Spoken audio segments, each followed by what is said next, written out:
Ya, pemirsa, Menteri Perdagangan Budi Santoso mengungkapkan sejumlah biang kerok banyak retail modern di Indonesia yang mengalami kebangkrutan dan salah satunya pola belanja masyarakat yang telah berubah.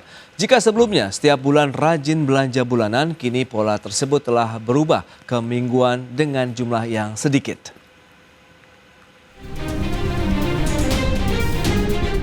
Menteri Perdagangan Budi Santoso mengungkapkan sejumlah biang kerok banyak retail modern di Indonesia bangkrut.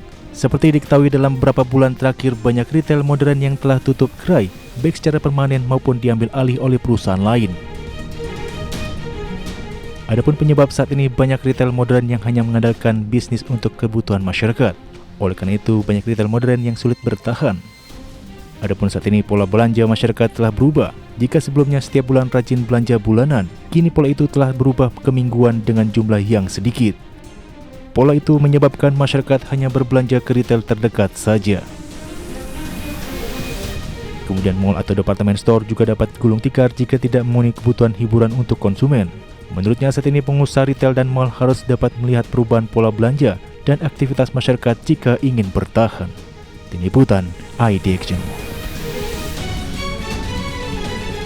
Ya, pemirsa, untuk membahas tema kita kali ini, kenaikan biaya operasional hantui retail dan juga pusat perbelanjaan, kita sudah tersambung melalui Zoom bersama dengan Bapak Roy Nicholas Mande, Chairman Affiliation Global Retail Association. Halo Pak Roy, apa kabar? Halo, apa kabar? Semangat, Mas Pras. Ya, selamat pagi. Terima kasih juga atas waktu yang disempatkan. Kemudian sudah bergabung Pak Ebi Junaidi, Senior Ekonomis Samudra Indonesia dan juga dosen FEB Universitas Indonesia. Halo Pak Ebi, apa kabar? Halo Pak, sehat-sehat Pak. Baik, terima kasih atas waktu yang disempatkan juga. Dan sebelum membahas lebih jauh Pak Roy, mungkin bisa menjelaskan terlebih dahulu nih terkait dengan kondisi dari industri retail saat ini di tengah pelemahan daya beli masyarakat yang masih terjadi, kemudian tekanan global yang juga semakin meningkat begitu. Silakan Pak. Baik, jadi kondisi seperti ini atau yang sekarang kita hadapi adalah satu kondisi yang kita sebut sebagai anomali ya, anomali yang masih terus berlangsung. Oke. Anomali artinya apa yang kita harapkan tetapi pada kenyataannya, pada faktualnya itu kita tidak hadapi. Yang pertama tentunya kita melihat dasar daripada pelemahan dan ini juga sudah diakui tentunya oleh pemerintah adalah mengenai pelemahan daya beli.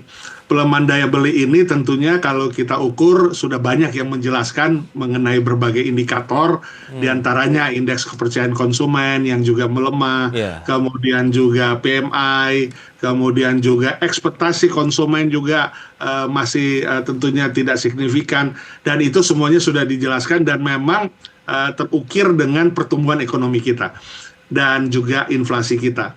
Ya, kita biasanya di bulan Ramadan itu kita yang tertinggi penjualannya, tetapi justru kita terjadi deflasi ya. Yang memang kondisinya memang bukan karena kita kelebihan bahan pokok atau kelebihan barang-barang atau ketersediaan barang, tetapi pada kenyataannya memang ada penurunan demand. Ya, ada penurunan atau pelemahan demand sehingga supply-nya ya tentunya kita tahu tidak berjalan sesuai dengan harapan. Nah, tetapi kita justru melihat ini adalah satu kesempatan sebenarnya untuk pemerintah melihat dan mengkaji bahwa setiap stimulus atau setiap kebijakan yang sudah diberikan apakah tepat sasaran atau belum memenuhi sasaran.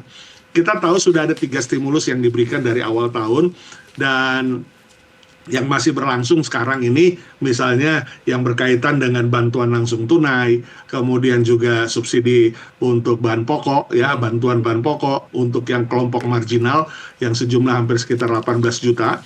Kemudian juga ada diskon-diskon ya yang juga kemarin masih digelontorkan dalam rangka liburan. Walaupun kami melihatnya dari sisi bahwa sebenarnya kalau diskon-diskon itu di bulan Juni adalah yang diharapkan diskon uang sekolah sebenarnya, bukan diskon naik pesawat atau jalur mudik, jalur tol ya.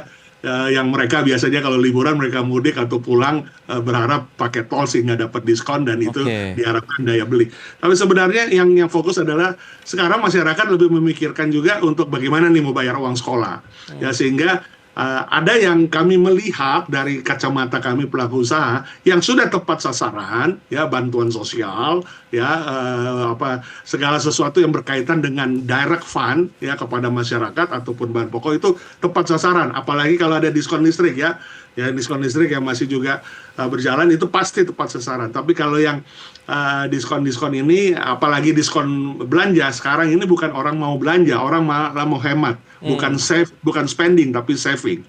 Nah, justru ini kesempatan untuk mengkaji ulang. Sehingga di semester kedua atau di paruh tahun ini ya sampai kepada akhir tahun ini ada perbaikan. Ada perbaikan di dalam hal kebijakan strategis atau yang dikatakan sebagai bagian daripada yang pertama adalah menaikkan daya beli. Karena daya beli ini nggak bisa hanya dilihat atau hanya disampaikan secara akademisi atau secara pengamatan saja, tapi harus ada langkah-langkah konkret. Misalnya kewirausahaan. Kami terus mendorong kewirausahaan karena di saat kita belum bisa menggelegar manufaktur kita yang menjadi kekuatan pondasi dari suatu negara itu adalah manufaktur sebenarnya, tetapi karena manufaktur kita juga masih terdelusi dengan segala situasi atau kondisi, bahkan ada yang harus tutup, mem-PHK dan lain sebagainya, industrinya sudah banyak yang terjadi. Justru ini adalah momentum kewirausahaan. Nah, kami menyambut untuk operasi merah putih, tetapi kembali lagi tata kelola di dalamnya harus baik, produknya harus jelas, marketnya harus jelas, dan tentunya dukungannya juga harus sportif, harus memang jelas, transparan ya. Tetapi lebih daripada itu, misalnya kewirausahaan membuka warung misalnya bagi yang korban PHK atau memberikan skill-skill tertentu mereka bisa mandiri membuka bengkel, membuka menjahit, apapun lah yang berkaitan kewirausahaan itu sangat penting. Kemudian yang kedua adalah menjaga kebijakan-kebijakan kita baik itu fiskal maupun moneter sehingga tetap tepat sasaran. Ya, ini menarik. Lantas kalau dari kacamata ekonom sendiri, Pak Ebi melihat bagaimana tadi sudah disampaikan realitas yang terjadi di sektor retail begitu saat ini, di mana daya beli masyarakat ini masih menjadi momok yang cukup menakutkan begitu untuk sektor retail begitu di tengah kondisi saat ini. Nah, dengan beragam kebijakan insentif yang sudah diberikan yang seperti sudah Pak Roy sampaikan tadi, bagaimana pengamatan Anda? Apakah bisa cukup membantu mendongkrak dari sektor retail ataupun pusat-pusat perbelanjaan yang belakangan ini informasinya kita dengar juga mulai banyak yang berguguran, bisa dikatakan seperti itu, Pak Ebi? Ya, terima kasih Pak. Jadi kalau kita melihat ya, indeks penjualan retail di bulan Mei 2025 ini sebenarnya masih positif di 2,6% year on year. Walaupun kalau kita lihat month on month dia turun sebesar 0,6% gitu. Dan kalau kita lihat berdasarkan kelompok jenis barang, hampir semua barang memang mengalami pertumbuhan negatif secara month on month. Untuk bulan Mei 2025 ini, kecuali perlengkapan rumah tangga lainnya, itu masih naik di 5,5%, dan barang budaya dan rekreasi itu naik 0,2%. Kalau kita ngelihat ini dari data penjualan eceran real bulan Mei dari Bank Indonesia, memang terjadi penurunan daya beli. Pertumbuhan ekonomi kita di Q1 2025 ini cuma di 4,87%, lebih rendah dibanding dengan Q1 di 2024 di 5,02%. Kemudian kalau kita lihat konsumsi rumah tangga, memang di Q1 ini juga cuma hanya tumbuh di 4,87%. Kalau kita bandingkan tahun lalu, Q1 itu 4,91%. Jadi agak benar sekali dengan yang dikatakan oleh Pak Roy gitu. Di Q1 itu ada momen Ramadan dan Idul Fitri yang biasanya mendorong peningkatan konsumsi, tetapi pertumbuhannya tidak sebesar yang diharapkan gitu. Inflasi benar terjadi di bulan Mei ini malah deflasi gitu ya. Ini cenderung disebabkan oleh barang-barang yang berada di kategori makanan, minuman, dan juga tembakau.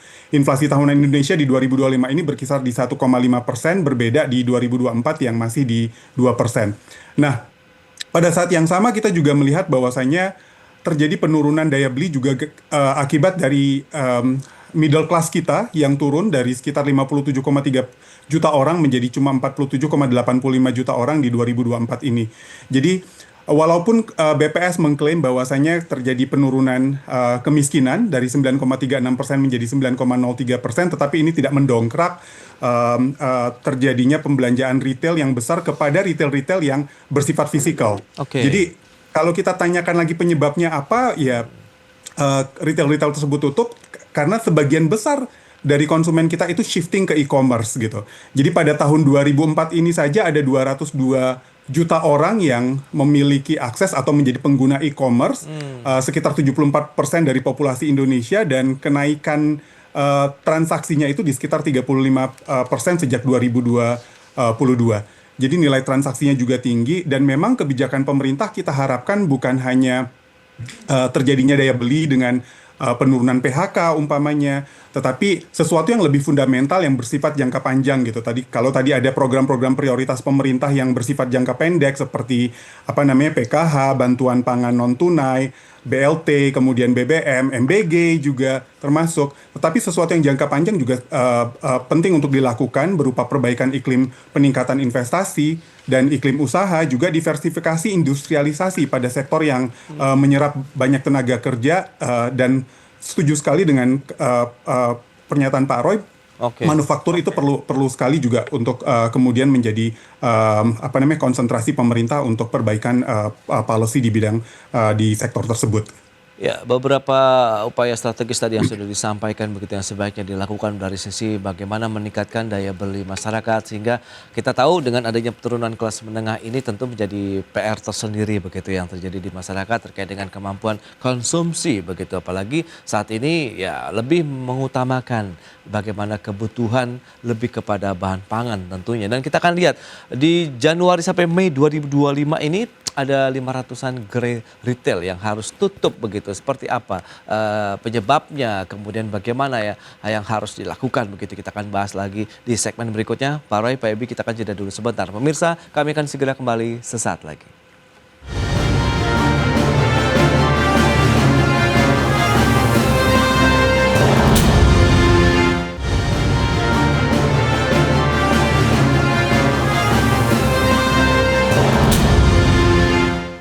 Ya, Anda masih menyaksikan Market Review pemirsa. Berikut ini kembali kami sampaikan data untuk Anda terkait dengan pertumbuhan dari industri retail nasional. Ya, seperti yang bisa Anda saksikan di layar televisi Anda, rata-rata dari tahun 2000 sampai dengan 2012 pertumbuhannya sekitar 14%. Sementara proyeksi di tahun 2025 mengalami pertumbuhan 5%. Itu dia. Kemudian penutupan gerai retail dari kuartal 1 2025 ada 109 gerai, sementara pergerakan Januari sampai dengan Mei ya kurang lebih 500 gerai begitu yang juga harus mengalami penutupan operasional.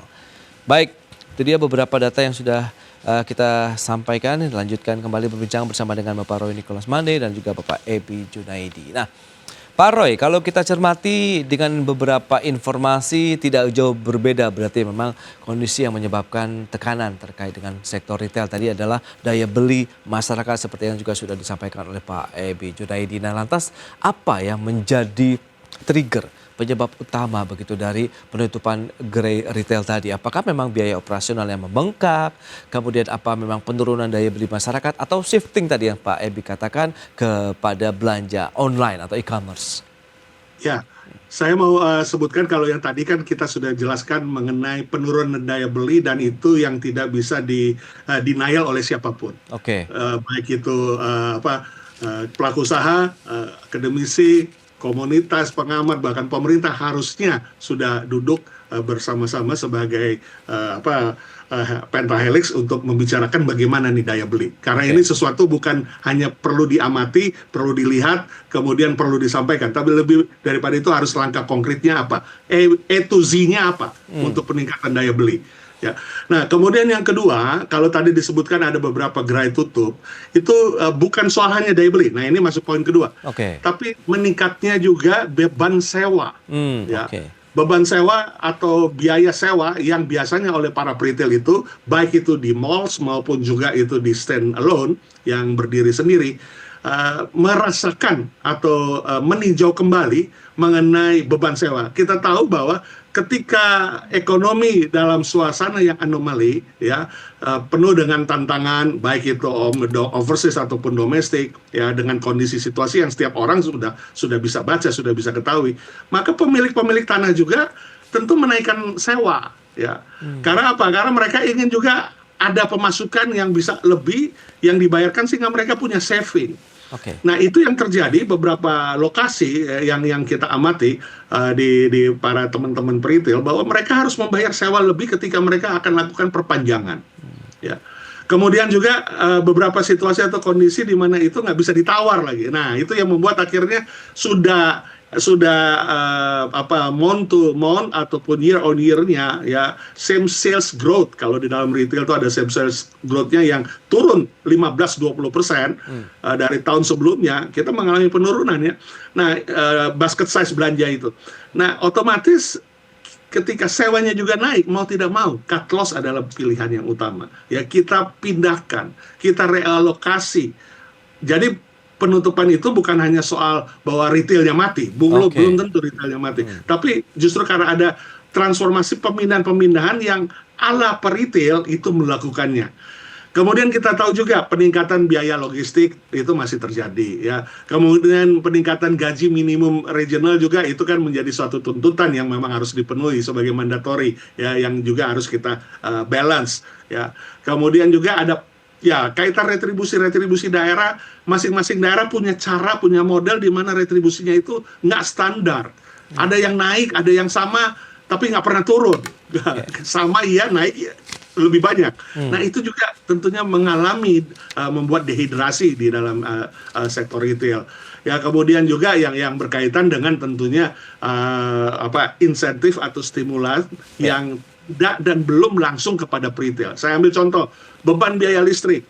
Kalau di manufacturer jam 00 sampai jam 7 pagi dapat diskon 30%. Nah, kita di retail dari jam 10 pagi kita buka, itu lebih banyak karyawannya daripada pengunjungnya. Sampai jam 3 sore itu sepi sekali ya, dan tidak ada diskon listrik di situ. Padahal kita harus bayar refrigerator, chiller dan lain sebagainya dengan tarif B3.